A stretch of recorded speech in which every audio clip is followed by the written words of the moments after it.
I still remember the day I first felt money humming in my hands like a living current. It wasn't a moment of sudden lottery fortune or an unexpected bonus at work. It was a quiet morning in 2019 when I watched a small coffee shop owner in my neighborhood greet customers with calm confidence. Despite the modest sign above his door, he radiated a compelling certainty, as if he and his profits were bound by an unspoken bond. That morning, as I placed my order, I realized that wealth isn't simply about numbers in a bank account.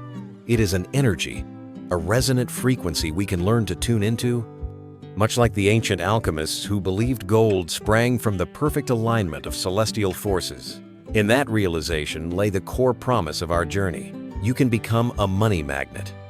Imagine wealth not as paper bills or digital balances, but as streams of vibrant energy flowing toward you. For centuries, philosophers and mystics described prosperity in terms of harmony with the universe.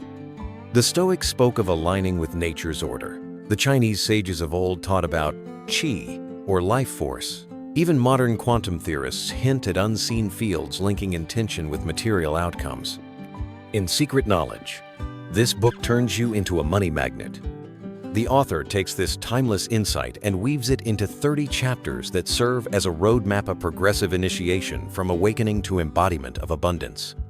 We begin at the threshold of awareness, where skepticism meets possibility, and travel through layers of belief, practice, and transformation until we stand at the edge of infinite prosperity. Section 1 unfolds as our magnetic introduction. Here, we set the stage by articulating what it truly means to attract wealth. It redefines money as an extension of the self and echo of our inner state. If we see dollars as mere paper, we remain trapped in scarcity. If we embrace money as living energy, we open ourselves to its flow. The chapter breaks down the book's structure. Part 1, Awakening to Wealth Magnetism, Chapters 1-10. Challenges our default assumptions. Part 2, Mastering the Attraction Field, Chapters 11-20, teaches us to craft our inner frequency. And Part 3, Embodying Abundant Legacy, Chapters 21-30 and Conclusion, shows us how to harness our momentum for lasting impact. But structure alone cannot spark change. What transforms a reader into a magnet is the experiential invitation embedded in each page. Consider how the author begins with a simple question. What if money is waiting for you like an old friend, and all you need to do is call its name? This rhetorical device jolts us from passive reading into active participation. In my own life, I tested this idea by writing down the word money on a blank page as if drafting a personal letter, and I addressed it to myself. That small act imbuing a word with intention set off a chain of events. Within days, I received unexpected freelance opportunities that matched my skills perfectly. It felt uncanny, yet also entirely natural. Money responded to me as I opened my heart to its presence. Throughout this section, the narrative voice remains singular, confident, and conversational, avoiding florid abstractions. Instead of grand proclamations, the author shares candid stories. A struggling artist who discovered that pricing her work as if it already sold transformed her entire business. A corporate executive who learned that gratitude lists before financial presentations boosted her team's performance and exceeded targets by 15%. These anecdotes ground esoteric ideas in real-world outcomes, reminding us that ancient principles meet modern realities handshake to handshake. The tone is clear, but warm, like a guide leaning in to share a secret. It never lapses into pedantry. When new terms appear, magnetic resonance, vibrational alignment, they are explained with household metaphors, tuning a guitar string until it matches a concert pitch, or adjusting the dial on an old radio to eliminate static. There's no heavy jargon, because the book trusts that readers thirst for actionable insight, not academic lectures. This approach reflects a deep respect for the audience's intelligence and time. Every sentence must earn its place by moving the magnetism theme forward. Even the pacing is deliberate. We begin with short, punchy observations about everyday money encounters. Tipping a barista, navigating a vending machine's change slot, waiting for a paycheck deposit. Then, we shift to slightly longer passages that weave in history, like how the Medici bankers in Renaissance Florence pioneered the concept of credit by instilling mutual trust, effectively generating wealth by becoming the fulcrum around which commerce turned. That story illustrates how reputation, essentially non-material energy, becomes a currency harder to counterfeit than gold itself. By alternating these rhythms, the narrative keeps us engaged. We never dwell too long in one mode before seamlessly transitioning to the next. Transitions feel organic. After exploring historical precedents, the chapter might prompt us to pause and reflect. When was the last time you invested in your personal reputation as carefully as your bank balance? Immediately, we're drawn into introspection, steering the flow inward. Then comes a gentle nudge. Now, imagine that reputation rippling through your life, attracting new connections, new deals, new abundance. That question acts as a bridge from theory to practice, guiding us along a current of thought without jolting us out of the story's calm rhythm. Importantly, Section 1 doesn't stop at inspiration. It provides its first practical exercise. We're invited to create a prosperity map, a simple diagram placing ourselves at the center, arrows radiating outward toward our financial goals. Each arrow labeled with a specific feeling or belief we wish to embody: confidence, clarity, generosity, resourcefulness.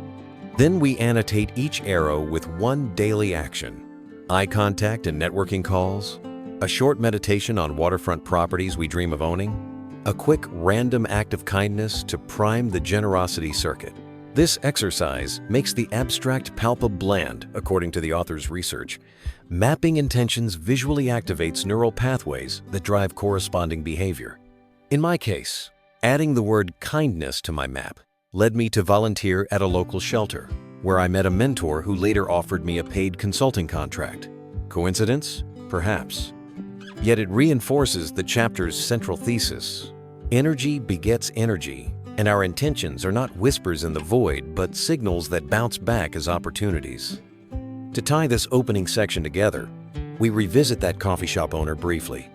Now, armed with our prosperity map, we observe him again. His friendly greeting is no longer just courtesy. It's a deliberate act of magnetism. His calm assurance and genuine interest in each customer become a mirror reflecting how he filters energy into his environment. By the end of Section 1, we see that the principles we've learned are already alive in everyday interactions. We recognize that our own demeanor can broadcast the same frequency, making us magnets for the riches we define. As we close this introductory passage, one question lingers. If wealth is this alive, vibrant current, what will happen when you decide to swim in its flow instead of fighting the tide? In the next section, we will dive into dismantling the scarcity myths that anchor so many of us to fear. And so, with curiosity piqued and intention ignited, we step forward into the work of freeing our mind-sand wallets for abundance. I still feel the echo of that first morning realization. Yet, what truly transformed my relationship with money was confronting the nagging voice inside that whispered, "You don't deserve this." That voice isn't unique to Mate's ancestral, woven into our upbringing, culture, and stories passed down through generations. In Section 2, we shatter the scarcity myths that keep so many of us tethered to fear, misunderstanding how those beliefs form, why they persist, and how we can dismantle them piece by piece. Scarcity belief is the conviction that resources, money, opportunities, love are inherently limited. It manifests as constant worry. Will I lose my job? Will there be enough for my family? Can I ever earn more? Scholars trace this mindset back to hunter-gatherer eras, when genuine scarcity dictated survival. Our ancestors lived with real limits, and evolution wired our brains to scan for threats. Yet the modern world operates on vastly different principles. Our economies expand, technology multiplies resources, and information flows freely. Still, the residue of primal fear remains lodged in our subconscious, causing us to hoard, compare, and agonize over finances long after scarcity has lost its literal hold. Take the famous example of Marie Curie, who worked in a poorly funded lab with scant equipment.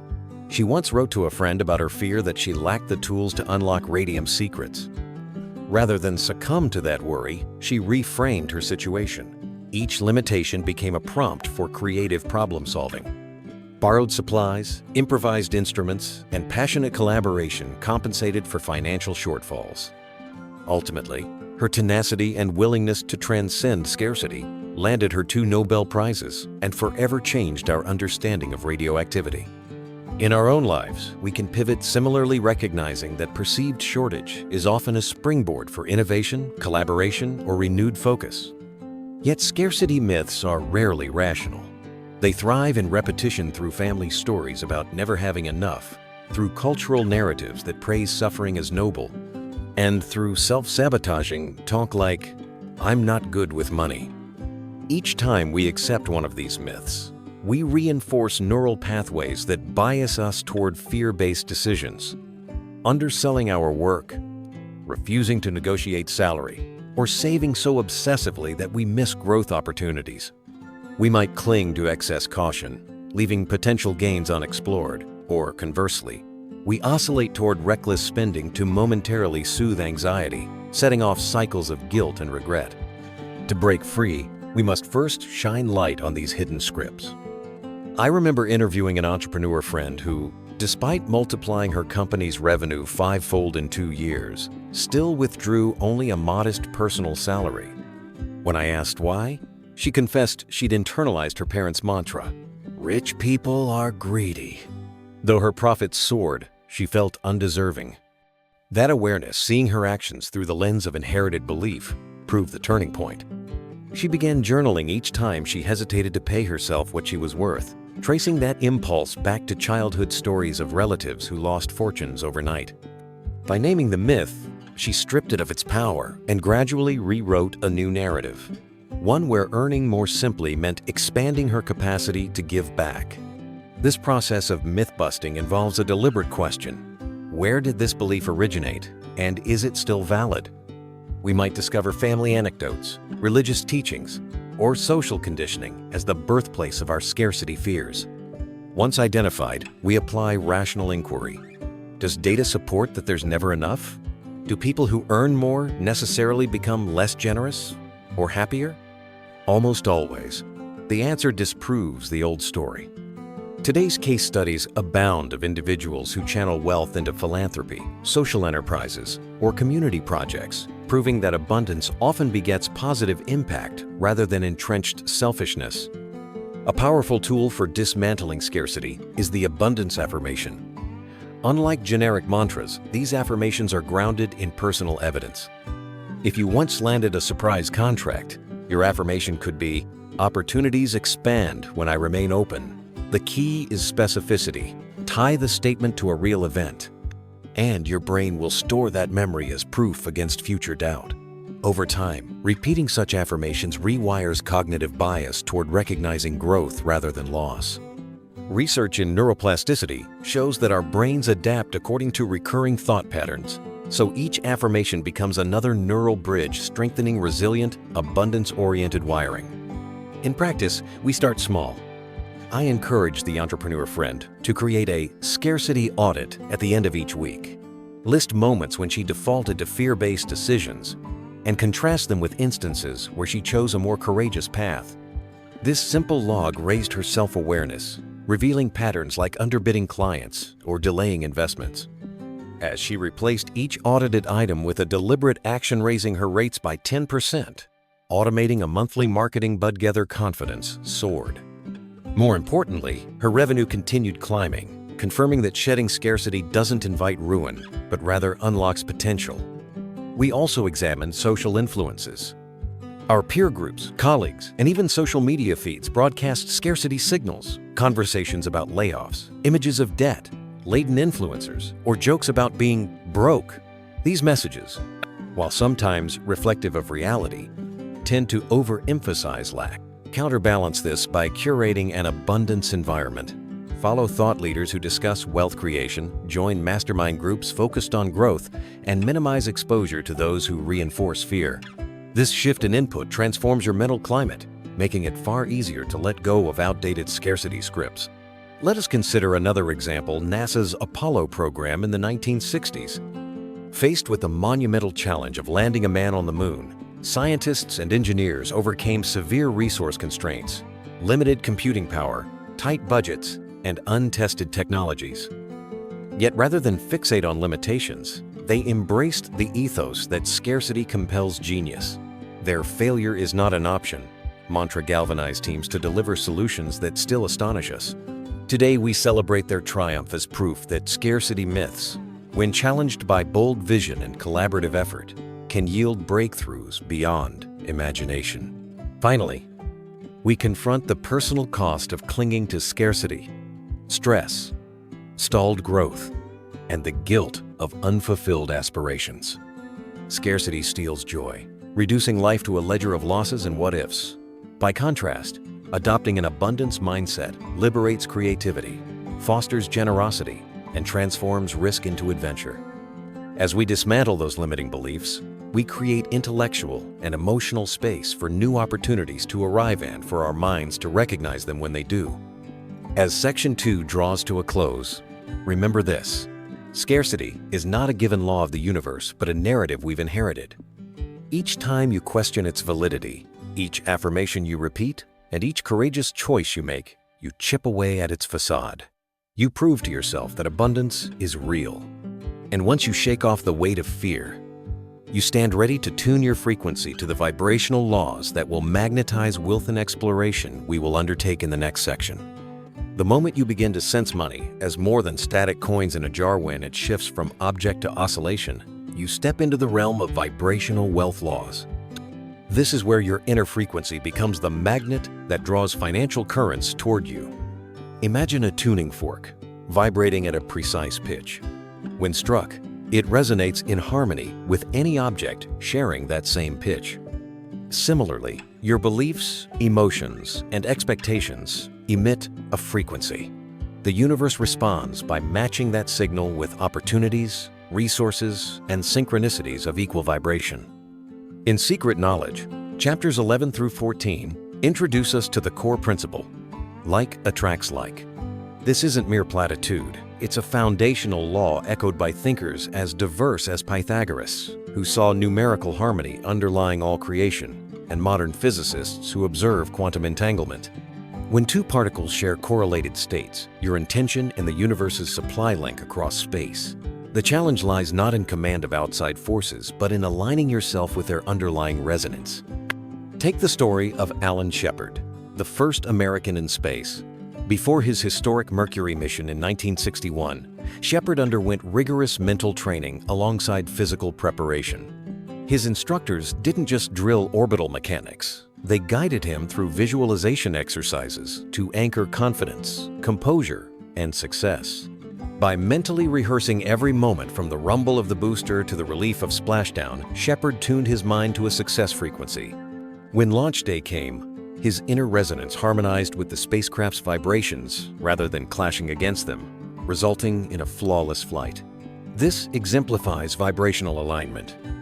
When your internal state vibrates in concert with your goal, resistance dissolves. In our own context, we face daily challenge overdue invoices, market volatility, or inner doubt that disrupt our mental equilibrium. Left unchecked, these disturbances lower our vibration, pulling us away from abundance. The remedy, according to the author, lies in deliberate calibration, identifying disruptive frequencies and consciously replacing them with higher, empowering ones. This process unfolds through 3 steps: awareness, adjustment, and amplification. Awareness begins by monitoring your emotional state around money. Journal prompts like, "How do I feel when I check my bank balance?" Or, "What thoughts arise when I imagine asking for a raise?" Shine light on hidden discord. I recall coaching a freelance designer who, each time she invoiced a client, was gripped by anxiety so intense that her hands trembled. She noted the recurring thought, "They'll think I am greedy." This awareness revealed her vibration was stuck on not enough, repelling the very payments she deserved. Once you recognize the dissonant frequency, adjustment entails shifting into a neutral or positive state. The author recommends quick energy resets, a 2-minute breathing meditation focusing on expansive imagery like standing on a sunlit cliff overlooking an endless ocean. In my designer's case, she practiced inhaling as if drawing in golden light labeled value, holding it while affirming, "I am worthy," then exhaling any dark cloud of doubt. After just a week of this exercise before billing sessions, her trembling subsided, and clients began responding faster than ever. Finally, amplification leverages practices that elevate your vibration to its highest potential. These include gratitude journaling specifically tied to financial experiences. I'm grateful for the $200 that arrived unexpectedly. Immersive visualization. I see myself signing a six-figure contract with ease. And inspired action. I send a confident proposal email today. Over time, these repeated acts reinforce a high-frequency baseline, akin to tuning a radio permanently to a clear station without static. The science here is compelling. Neurophysiologists have observed that emotional states correspond to measurable brainwave frequencies. Elevated emotions like joy and gratitude align with coherent, high-amplitude neural patterns. Such coherence fosters clarity, creativity, and decisive action qualities essential for recognizing and capitalizing on money IQ-making opportunities. Conversely, low-frequency emotions like fear or resentment produce chaotic brainwave activity, blocking insight and reducing resilience. Thus, your vibrational state directly influences the quality of your decisions, relationships, and ultimately your financial outcomes. Chapters 15 through 17 delve deeper into specific alignment techniques. One exercise, the Resonance Journal, asks you to record 3 peak moments when money flowed effortlessly, receiving tips, landing a referral, or discovering an unexpected discount, and then analyze the accompanying feelings and thoughts. By distilling the exact variables, perhaps excitement, ease, or generosity, you map the precise vibration that attracted those events. You can then replicate that state on demand, dialing into your custom abundance frequency at will. Consider the example of J.K. Rowling, who penned the first Harry Potter manuscript as a struggling single mother. Despite financial hardship, Rowling described feeling enveloped by a sense of purpose so intense that external lack faded into obscurity. That unwavering internal vision seemed to ripple outward, aligning serendipitous events from a compassionate friend lending her a typewriter to a publisher, granting her an improbable book deal. While skeptics attribute her success to talent alone, the vibrational model reframes it. Her unwavering creative intention became the attractor field that manifested every resource she needed. It's important to note that vibrational alignment doesn't eliminate challenges, it transforms your relationship with them. When low vibrations emerge, you might still experience delays or rejections, but you won't interpret them as personal failure. Instead, you view them as calibration signals. My frequency slipped, time to realign. This mindset shift prevents the downward spiral of self-blame and keeps you in the high vibration zone where solutions reveal themselves naturally. A particularly powerful practice shared in Chapter 18 is the vibrational bridge. Here, you identify a future money milestone, say, closing a partnership worth $50, and vividly imagine yourself already in possession of it. You capture not only the visuals but the multi-sensory details, the smell of freshly printed contract pages, the texture of the pen in your hand, the celebratory handshake. Then, you mentally trace that experience backward to your current moment, bridging the gap through a sequence of micro-actions networking events, proposal drafts, mindset check-ins. By reversing the narrative, you embed in your subconscious mind a clear roadmap, steered by the high-frequency outcome you've conjured. Neuroscientists affirm that mental rehearsal of actions activates the same neural circuits as actual performance, boosting confidence and competence. Before we conclude this section, let's ground these ideas in a modern scenario, a software startup seeking Series A funding. The founders, facing investor skepticism, implement vibrational alignment by conducting daily abundance huddles where they articulate company milestones as already achieved and share gratitude for incoming partnerships. Within 3 months, they found themselves fielding inbound requests from top venture capitalist, an outcome they attribute partly to their refined internal broadcast. Interestingly, their pitch deck underwent no major revisions, underscoring that investor buy-in often responds more to founder confidence and clarity than slide detail. As Section 3 draws to a close, remember that wealth magnetism is not accidental.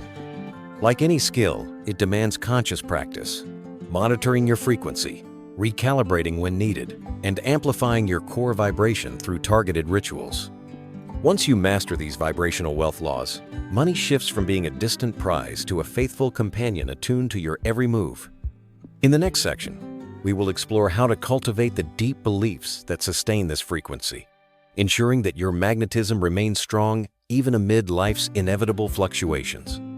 The vibration that draws wealth begins with belief, but belief itself is an ecosystem, a tapestry woven from our upbringing, experiences, and the stories we tell ourselves. In Section 4, we delve into cultivating prosperity beliefs, those foundational convictions that sustain your money magnet frequency through every tide of fortune or setback.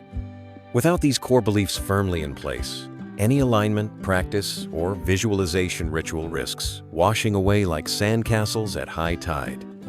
Beliefs about money often form early in life, shaped by parental attitudes, cultural norms, and pivotal experiences. Consider the story of Thomas Edison, whose mother relentlessly encouraged his curiosity even after school labeled him difficult. Her belief in his potential became a prevailing narrative that strengthened Edison's own conviction when he faced thousands of failed experiments inventing the light bulb.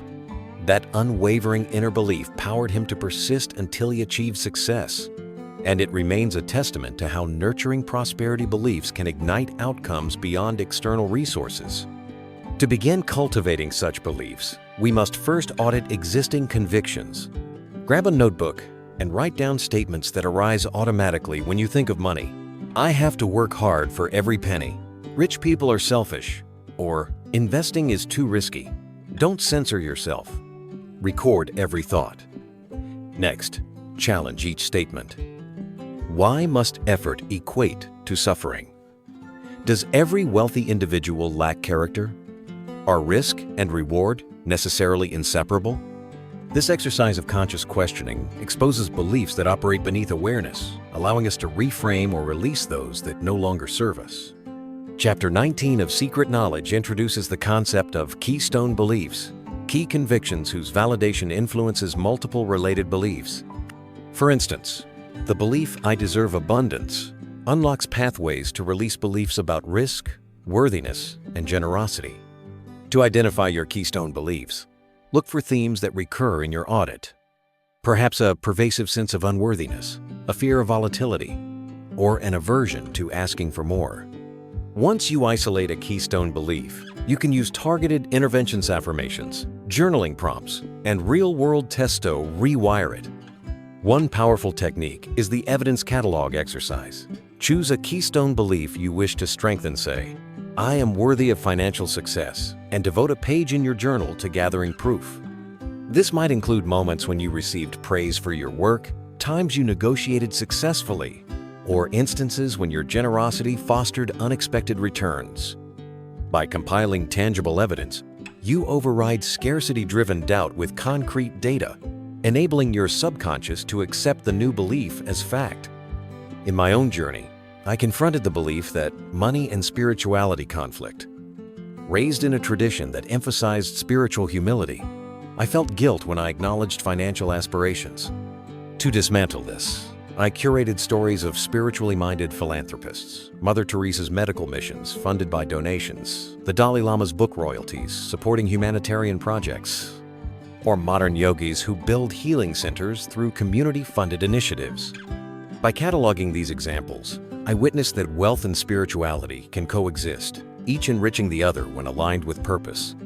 Next, Chapter 20 guides us through belief rehearsal, a process akin to mental time travel. You write a letter from your future self who has fully embodied a target belief.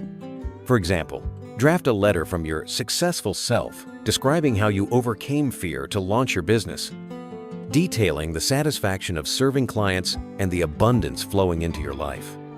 The act of composing this letter activates neural pathways associated with future outcomes, consolidating the belief as part of your identity rather than a distant wish. Belief rehearsal pairs naturally with small-scale truth tests. Suppose you want to reinforce, "I am confident asking for value."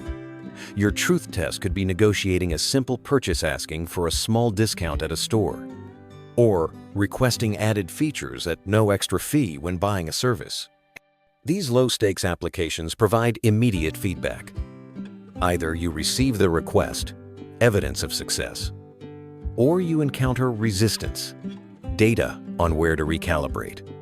Over time, these micro-negotiations expand your comfort zone, growing the muscle of confident value exchange. Prosperity beliefs also hinge on our self-concept, how we see ourselves in relation to the world. In social psychology, the self-fulfilling prophecy phenomenon shows that expectations become reality when we act in ways that confirm them. If you see yourself as not a money person, you avoid conversations about finances, skip financial education, or underinvest in your skills. Conversely, viewing yourself as someone who masters money encourages learning, networking, and proactive money management. To shift your self-concept, create a persona prototype, a descriptive profile of your future wealthy self, including traits, habits, and attitudes. Then, practice identity play. Adopt aspects of this persona in daily life dress, the part for important meetings, speak with the assumed confidence, and choose actions consistent with that identity. As the saying goes, dress for the job you want, not the job you have.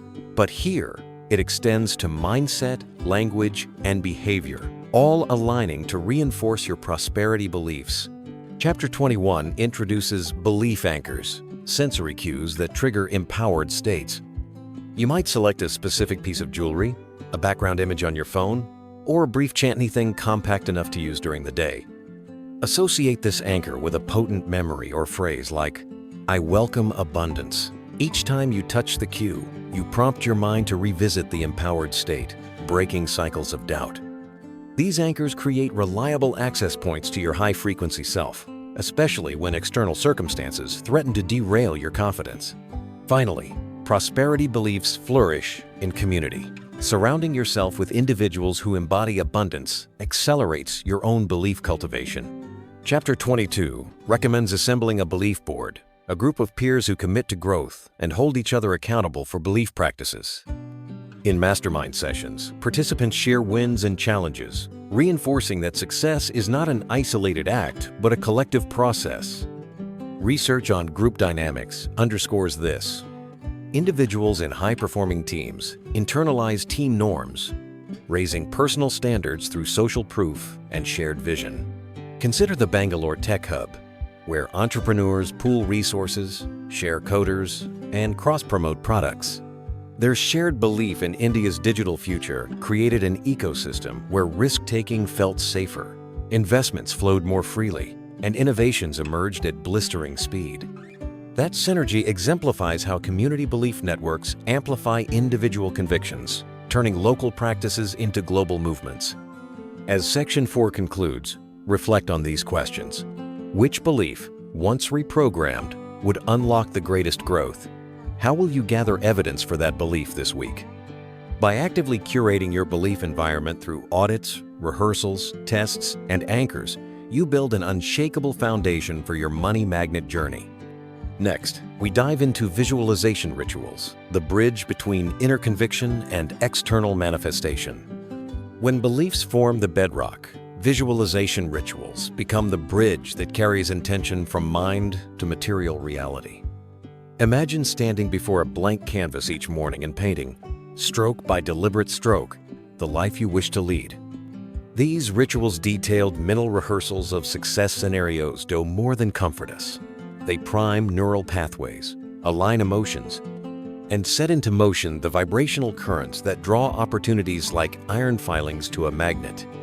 In Secret Knowledge, chapters 23 through 25 lay out a step-by-step guide to crafting powerful visualizations. First, select a specific financial goal, perhaps signing a lucrative partnership, closing a high-value contract, or receiving an unexpected windfall. Next, create a sensory storyboard. Write vivid descriptions of what you will see, hear, feel, even smell when that goal is realized. The brain cannot fully distinguish this rehearsal from lived experience, so repeated practice cements the scenario as an embodied expectation rather than a distant dream. Consider how Olympic athletes train. Before Simone Biles ever took the mat at Tokyo 2020, she and her coach meticulously walked through every vault and tumble mentally, imagining the rush of flight, the feel of the springboard under her toes, the roar of the crowd. Studies at the University of Chicago show that mental rehearsal activates similar muscle neurons as physical practice, enhancing performance by up to 35%. In our context, rehearsing financial wins strengthens the neural circuits that propel confident action, whether drafting proposals, negotiating terms, or seizing unexpected leads.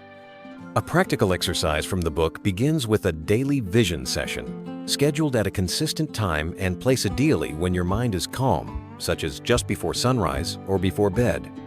You start by closing your eyes, breathing deeply, and mentally stepping into a scene where the goal is already achieved. Feel the weight of check in hand. Hear the congratulatory phone call. Taste the celebratory coffee. Allow emotions of gratitude, pride, and relief to wash through you. Hold this state for at least 2 uninterrupted minutes before gently returning to the present. In my own journey, I adopted this routine each evening in a quiet study filled with the soft glow of a Himalayan salt lamp. I visualized the moment I received my first major speaking engagement, complete with applause from an audience. I mentioned specific details, the exact stage backdrop, the texture of the microphone, the excited chatter before I stepped forward. Within weeks, a speaking bureau reached out, citing my compelling presence and authentic storytelling as reasons they wanted me booked, even though I had not actively pursued speaking engagements at that time. To ensure consistency, Chapter 24 recommends anchoring visualizations with a physical cueing object called a focus talisman. This could be a smooth stone, a keychain, or a piece of jewelry. Hold it between your fingers during each session, imprinting the sensation of success onto the object. Later, whenever doubt creeps in, touching the talisman transports you back to the high vibration state you cultivated, realigning your mindset instantaneously. Another technique, the forward-backward loop, blends visualization with tangible planning. After painting your successful outcome, reverse engineer it by listing 5 incremental steps that link today to that future moment. For example, if your goal is a $10,000 freelance contract, steps might include 1. Identify top industry clients. 2. Draft tailored proposals. 3. Schedule networking outreach. 4. Refine portfolio to showcase relevant case studies. 5. Set pricing confidently. Linking sensory-rich vision with concrete actions transforms abstract desire into a clear path, reducing overwhelm and fostering momentum. Examples abound of entrepreneurs and creatives using these rituals. Consider a chef who, struggling to secure funding for her restaurant, spent months visualizing her grand opening night. Hear the clinking of wine glasses, see patrons savoring dishes, smell fresh herbs wafting through the air. Simultaneously, she sketched menu prototypes and networked with potential investors. 6 months later, her crowdfunding campaign surpassed its target by 150%, fueled by her unwavering mental image of success that radiated through every investor pitch. It's vital to maintain balance. Visualization without action becomes daydream. Action without vision lacks direction. Thus, the author emphasizes coupling every mental rehearsal with aligned effort-sending emails, making calls, learning new skills, so that your energetic broadcast consistently meets real-world momentum. This interplay of inner vision and external activity creates a feedback loop. Each action validates the vision, and each vision invigorates the action. Finally, Chapter 25 introduces a community-oriented twist, the shared vision circle. Gather 2 to 4 peers committed to similar financial goals. During weekly sessions, each member leads a 2-minute guided visualization for the group while the others follow. This collective rehearsal amplifies individual frequencies as group intent strengthens shared energy fields. Research on social facilitation shows that group mental rehearsal enhances adherence and deepens engagement, making rituals more potent than solo practice. As Section 5 concludes, remember that visualization rituals are not passive wishful thinking, but dynamic exercises that rewire your brain and mobilize your behavior toward abundance. By painting your future with sensory detail, anchoring it physically, and mapping actionable steps, you forge an unbreakable bridge between intention and manifestation. Next, we will explore the transformative power of gratitude activation and how thankfulness accelerates your wealth magnetism. Sunlight streams through the curtains as you awaken, and before reaching for your phone, you pause to inhale deeply. You remember that each breath is a gift, a quiet reminder that life itself is abundant. In Section 6, we explore gratitude activation, the practice of harnessing heartfelt appreciation to amplify your wealth magnet frequency. When we focus on what we already have, we invite more of it into our lives, because the energy of gratitude resonates at a high vibration, aligning us with prosperity's current. Gratitude activation begins by shifting attention from lack to plenty. This simple pivot rewires neural pathways. Instead of scanning for deficits, unpaid bills, missed opportunities, or fluctuating bank balances, we train our minds to notice blessings, both grand and small. The author of Secret Knowledge instructs us to carry a gratitude ledger, a dedicated journal where each morning you list 3 specific financial blessings you experienced the day before. These could range from receiving a small, unexpected refund to witnessing a charitable gesture. By documenting precise events, you signal to your subconscious that abundance is real and present, not just a distant ideal. Consider the practice of writing a daily thank you note, not an email, but a handwritten card to someone who contributed to your prosperity. It could be as formal as a note to a mentor who offered guidance, or as spontaneous as a text expressing thanks to the barista who remembers your name and greets you warmly. In one study at Stanford University, participants who wrote gratitude letters experienced significant increases in well-being and social connection, which in turn fostered greater confidence and openness to opportunities. Applied to our money magnet framework, each note becomes an energetic bridge, strengthening the flow between you and the network of relationships that fuel financial outcomes. Let me share an example. A real estate agent named Claire found herself stuck in a sales slump. Instead of fixating on contracts that hadn't closed, she launched a gratitude challenge. Each morning, she listed 3 aspects of her work. She appreciated colleagues who referred clients, the technology that facilitated virtual tours, and the skill of negotiation she was honing daily. Within 2 weeks, her mood shifted noticeably.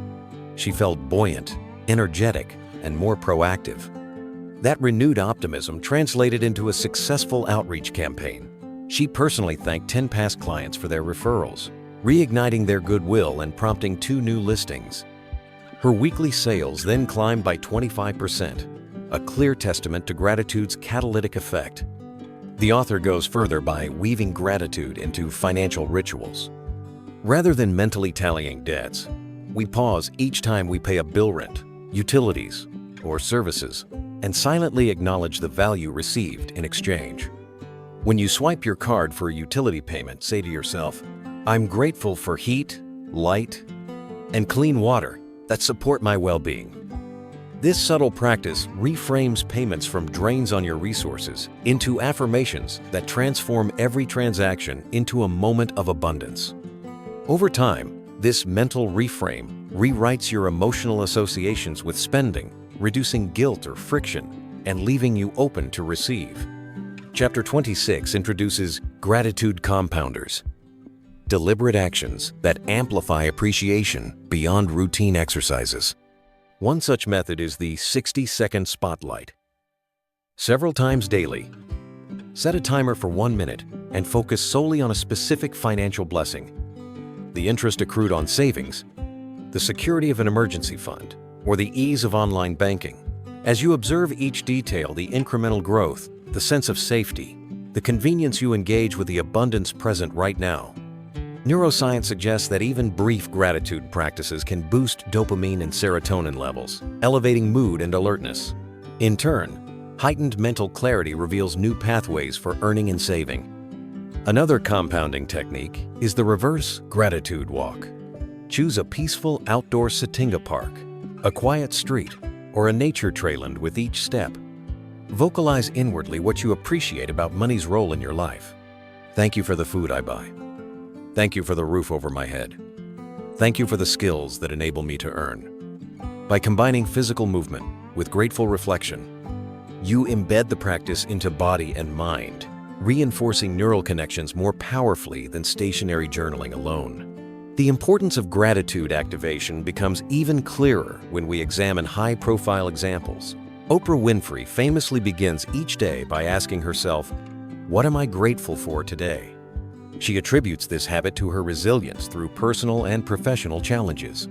Her grateful outlook created a magnetic aura that attracted millions of devotees to her brand, leading to multi-million-dollar partnerships. Similarly, billionaire investor Warren Buffett follows a routine of appreciating simple pleasures like having a good meal or spending time with loved ones, reminding him that wealth's true value lies in the experiences it affords. Their stories illustrate that cultivating deep gratitude isn't a gimmick. It's the emotional engine that sustains long-term success. To integrate gratitude activation into your routine, Chapter 27 recommends scheduling gratitude pauses at transition points. After morning coffee, mid-afternoon break, and pre-sleep reflection. During each pause, take 10 slow breaths. Recall one financial blessing, and smile even if the smile begins as a conscious effort. Psychologists have found that the act of smiling, even when forced, can trigger positive emotional states, reinforcing the gratitude loop. Over days and weeks, these micro-moments accumulate, creating a habit architecture that weaves appreciation seamlessly into your day. Gratitude activation also extends to team dynamics. If you manage a business or collaborate frequently, instituting a weekly gratitude shout-out session can elevate group morale and performance. Each member publicly acknowledges a colleague's contribution, closing a significant deal, offering timely advice, or helping navigate a challenge. This practice not only intensifies positive energy within the team, but also establishes a culture where abundance and recognition become normative, attracting further opportunities as external partners perceive an optimistic and cohesive organization. In one notable case, a tech startup struggling with investor feedback implemented gratitude circles at the end of each sprint. Developers thanked each other for code support, product designers acknowledged user experience insights, and the founder expressed appreciation for the small wins. Investors, sensing the upbeat culture and sense of shared accomplishment, increased funding, citing the team's positive ethos as a key decision factor. This episode underscores that gratitude activation isn't just a personal tool. It radiates outward, influencing perceptions and decisions across your network. By Chapter 28, the book challenges readers to design a gratitude mosaic, a visual collage of images, quotes, and symbols representing financial blessings. This mosaic could include printed bank statements showing growth, snapshots of business milestones, or photos of clients and collaborators. Place it somewhere you see daily on your desk, refrigerator, or phone wallpaper. Each glance serves as a microdose of positive reinforcement, sustaining your gratitude vibration even when challenges arise. As Section 6 draws to a close, reflect on this. Gratitude is not mere sentiment. It's an active force that restructures your mind and reshapes your environment. By logging blessings, reframing transactions, practicing compounders, and sharing appreciation within your circle, you tune yourself to a frequency that money finds irresistible. In the next section, we will learn how releasing emotional blockages clears the path for wealth's unobstructed flow. Affirm your appreciation now, and get ready to let go of what no longer serves your abundance. In the quiet moments when we believe we have done everything right, mapped our prosperity, shattered our scarcity myths, aligned our vibrations, nurtured empowering beliefs, visualized success, and activated gratitude, it can feel confounding when obstacles still arise. Those unseen barriers often take the form of emotional blockages, unresolved fears, resentments, or limiting patterns lodged in the subconscious. In Section 7, we explore emotional release practice techniques to identify, process, and release these hidden blocks so your wealth magnet frequency remains unobstructed. Emotional blockages often manifest as persistent, sticky feelings around money, guilt, shame, regret, or deep-seated fear. Consider the case of Abraham Lincoln, whose law, career, and political aspirations were marred by periods of depression after electoral defeats. He acknowledged his despair not as weakness, but as a signal and emotional blockage demanding attention. Through reflective writing and candid conversations with trusted friends, Lincoln processed his setbacks, releasing their grip on his motivation. That emotional clarity paved the way for his leadership during America's darkest hour. The author of Secret Knowledge presents 3 core emotional release practices: journaling with focused prompts, somatic discharge exercises, and guided emotional freedom techniques, EFT. 1. Focused journaling. Set a timer for 10 minutes and write continuously about any money-related emotion that surfaces no censoring. Let guilt, anger, or disappointment flow onto the page. Conclude the session by thanking yourself for facing these emotions and ceremonially burning the page, symbolically or literally. This act acknowledges that the feelings served a purpose but need not hold power over you. 2. Somatic discharge. Emotions often reside in the body-tight shoulders. Clenched jaw or shallow breath can indicate trapped energy. The author recommends simple movement sequences: shaking out your arms for 60 seconds, stomping feet, or using resistance bands to physically shake off tension. One entrepreneur described how she performed rapid arm shakes after stressful client calls. Within weeks, her anxiety decreased and her negotiation confidence soared. 3. Emotional freedom techniques, EFT. Also known as tapping, EFT combines acupressure and cognitive reframing. You tap specific meridian points, such as the side of your hand, karate chop, under the collarbone, and at the eyebrow while voicing acceptance statements. Even though I fear I'll never earn enough, I deeply and completely accept myself.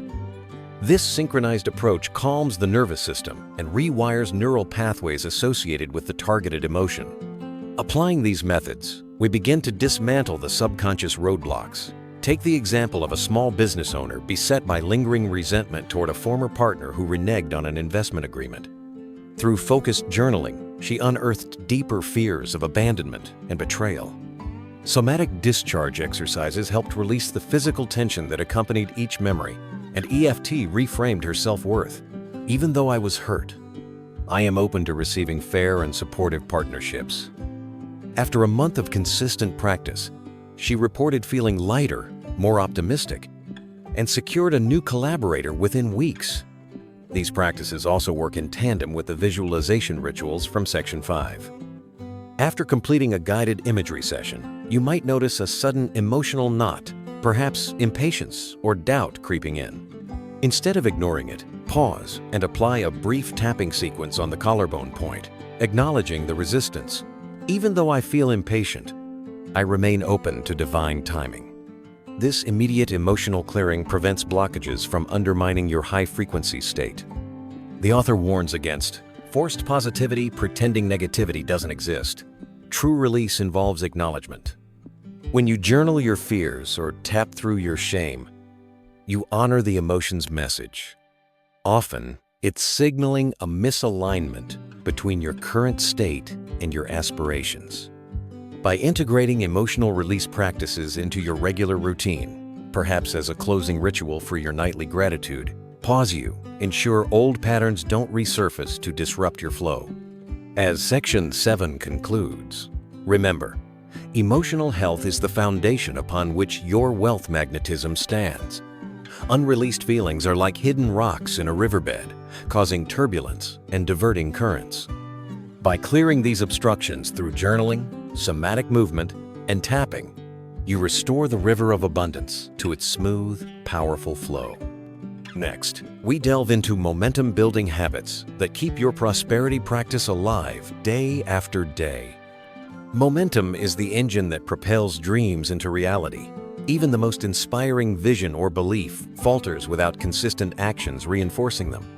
Section 8 focuses on momentum-building habits, daily and weekly routines that compound over time to sustain and accelerate your wealth magnetism. The author highlights 5 core habits. 1. Morning Alignment Ritual. Spend 5 minutes each morning in stillness. Review your prosperity map. Anchor belief anchors and set a clear intention for financial growth that day. 2. Micro-action sprints. Break down larger goals into 15-minute tasks tackled in focused bursts. These sprints harness the brain's preference for short, intense effort rather than marathon sessions that breed fatigue. 3. Weekly progress reviews.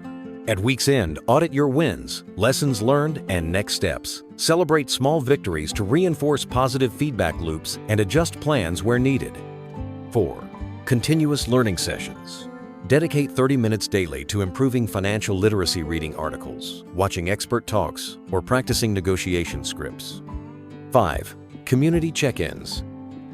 Join or host a weekly mastermind where you share challenges and successes, gaining accountability and fresh perspectives. Consider James Dyson, inventor of the bagless vacuum cleaner, who iterated through over 5,000 prototypes over 5 years. His unwavering habit of daily experimentation, testing modifications, refining designs, logging outcomes, ultimately yielded the multi-billion-dollar Dyson brand.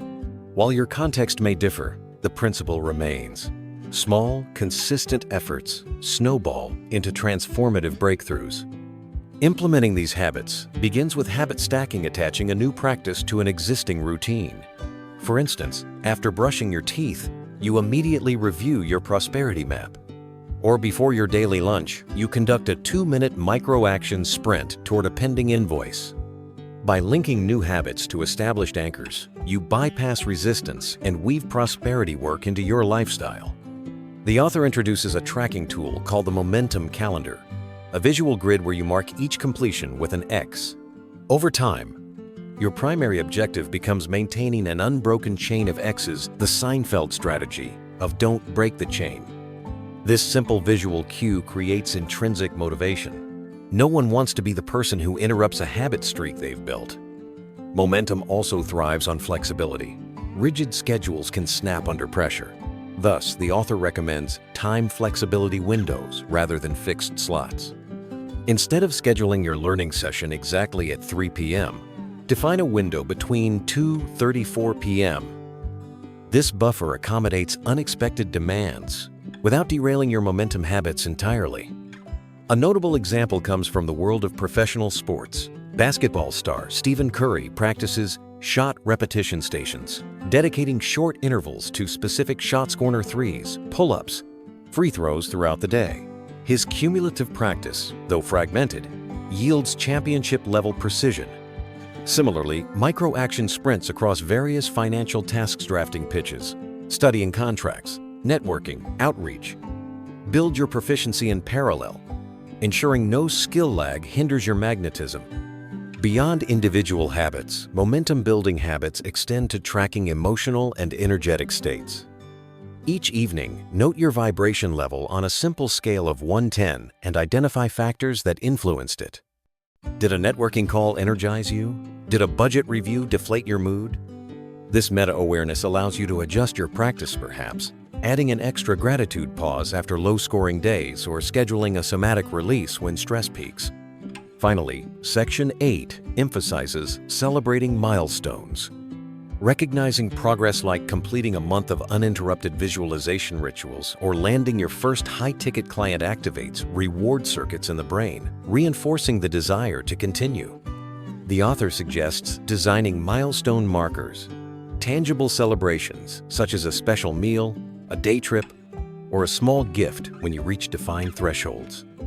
These markers punctuate your journey with joy, reminding you that the path to abundance is itself a source of abundance. As Section 8 draws to a close, commit to one new momentum habit this week. Choose an anchor, define its trigger, and mark it on your momentum calendar. In the next section, we'll explore how to channel your growing prosperity into a lasting, meaningful legacy. Legacy transcends the mere accumulation of wealth. It is the impact you leave on lives, communities, and future generations. Section 9 guides us through legacy creation, transforming personal abundance into a force for lasting, positive change. We begin by reframing wealth as a tool, not a trophy. The author recounts Andrew Carnegie, who, after selling his steel empire, devoted his fortune to building libraries, believing that access to knowledge would empower millions. Carnegie's legacy endures in thousands of public libraries worldwide, a testament to how strategic giving compounds social returns far beyond any individual's lifespan. 3 core strategies structure legacy creation. 1. Impact mapping. Visualize how different wealth applications, philanthropy, social enterprise, mentorship could ripple outward. Sketch concentric circles. Yourself at the center, direct beneficiaries in the next ring, broader societal effects beyond. 2.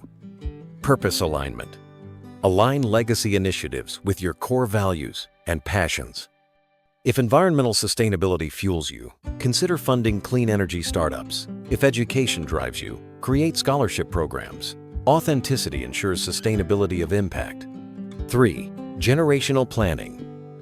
Design mechanisms, trusts, endowments, family governance protocols that preserve and distribute wealth according to your vision, preventing dilution or misdirection over time. In practice, individuals often start small. Volunteer time, donate a percentage of income, or mentor emerging professionals. As capacity grows, so can scale and sophistication. The author shares the example of Melinda Gates, who progressed from writing modest grants to co-founding the Bill and Melinda Gates Foundation, now addressing global health and education challenges. Her journey illustrates scaling impact by combining personal commitment with institutional leverage.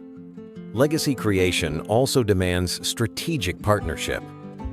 Collaborating with established nonprofits, foundations, or social enterprises multiplies resources and expertise.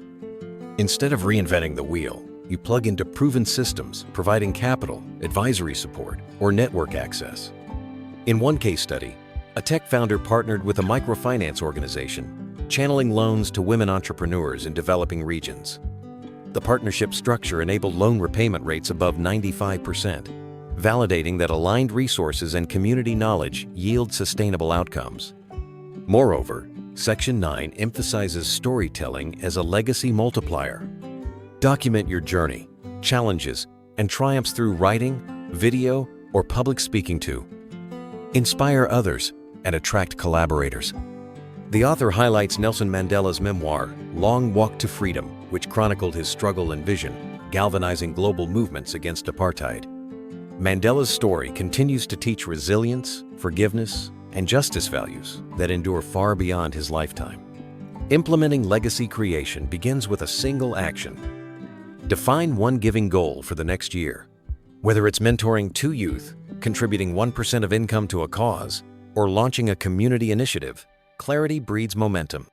Then, establish accountability, track progress quarterly, celebrate successes, and refine plans based on feedback. Integrate this practice into your momentum calendar. Section 8. Ensuring legacy work remains woven into your routine. Finally, we consider the personal rewards of legacy building. Research in positive psychology shows that pro-social giving boosts happiness, health, and life satisfaction more than material acquisition. When your wealth serves a purpose larger than yourself, it completes the abundance cycle, transforming wealth from static accumulation into dynamic, life-enhancing force. As Section 9 concludes, ask yourself, what mark will you leave on the world? How will your prosperity story inspire the next generation? With these questions guiding you, Section 10 will draw together our journey, pointing toward infinite prosperity and the next steps in your money magnet evolution. Infinite prosperity is not a final destination, but a perpetual journey and ongoing dance between inner growth and external manifestation. In Section 10, we synthesize all prior practices into a holistic framework that sustains your money magnetism for a lifetime. The author outlines the prosperity spiral, a cyclical model with 4 phases: awareness, sections 1-3, empowerment, sections 4-6, activation, sections 7-9, and integration, section 10. Each loop through the spiral deepens your mastery and expands your capacity for abundance. 1. Awareness. Recognize money as energy, dismantle scarcity myths, and align vibrations. 2. Empowerment. Cultivate core beliefs, visualize success, and activate gratitude. 3. Activation. Release emotional blocks, build momentum habits, and craft legacy. 4. Integration. Reflect on lessons, adapt practices to new goals, and recommit to the spiral. Integration begins with a quarterly prosperity retreat, a solo or group gathering to review your spiral progress. You revisit your prosperity map, update your evidence catalog, refresh visualization storyboards, and celebrate milestones. This ritual reaffirms commitment and reveals growth areas requiring renewed focus. Consider a successful entrepreneur who, each quarter, retreats to a secluded cabin with only a notebook and essential tools. She spends 2 days revisiting her journey, analyzing financial statements alongside her gratitude ledger, refining belief anchors, and planning her next legacy initiative. This uninterrupted reflection fortifies her resolve and primes the next spiral. Additionally, as new life stages unfold, career shifts, family changes, or global events, you recalibrate your practices. Perhaps you scale back visualization during a period of mourning, emphasizing emotional release, Section 7, as your primary practice. Or, as your wealth base expands, you dedicate more time to legacy mapping, Section 9. The prosperity spiral adapts dynamically, ensuring that abundance remains relevant and resonant.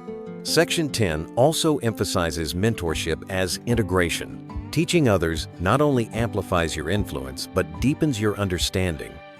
The author suggests launching a money magnet mentorship program guiding newcomers through the spiral in exchange for insights that further refine your own practice. This reciprocal exchange embodies abundance's core truth. Giving and receiving form a continuous, self-reinforcing loop. Ultimately, infinite prosperity emerges when every aspect of your life work, relationships, health, creativity aligns with your high-frequency state. Money becomes a byproduct of your energetic congruence rather than a sole objective. You learn to speak its language fluently, interpret its signals wisely, and channel its flow purposefully. As this final section closes, hold the image of wealth as an ever-expanding spiral-each revolution, revealing new vistas of growth and potential. Your money magnet journey does not end here. It invites you to continue spiraling upward, integrating fresh insights, and sharing your abundance with the world. As we draw the curtain on your money magnet journey, pause to reflect on the tapestry you've woven. You began by perceiving money not as static currency, but as a vibrant energy-fielded invitation to tune into frequencies of abundance. From there, you confronted and dismantled the scarcity myths that whispered doubt in your ear, liberating yourself from outdated narratives that no longer served your potential. You learned the vibrational laws that resonate with prosperity and cultivated deep beliefs to anchor your magnetism. Through vivid visualization rituals and heartfelt gratitude practices, you bridged intention to reality, setting in motion currents that carried opportunities to your doorstep. You then tackled the emotional blockages that threatened to dam your flow, releasing them through journaling, somatic movement, and emotional freedom techniques. Momentum-building habits transformed your daily life into a series of compounding successes, and legacy creation elevated your wealth into a positive force that echoes beyond your own lifetime. Now, in this closing act, you integrate all you have mastered into an infinite spiral-each rotation, a chance to refine, recommit, and radiate abundance. Think back to that modest coffee shop where our journey first began. The owner's serene confidence revealed a man who understood that every greeting, every transaction, carried more than exchange of goods. It conveyed energy, respect, and reciprocal goodwill. You too have that power. By applying the tools and insights from each section, you have cultivated an internal landscape where wealth flows naturally. The prosperity spiral model ensures that your practice remains dynamic, adaptable to life's evolving rhythms. Periodic retreats of reflection and recalibration anchor your progress, while mentorship and community involvement amplify both your abundance and your impact. Ask yourself now, how will you embody these principles when challenges arise? Will you default to gratitude when faced with setbacks? Will you leverage your evidence catalog to reinforce your highest beliefs? Will you guide a friend through a tapping session when self-doubt strikes?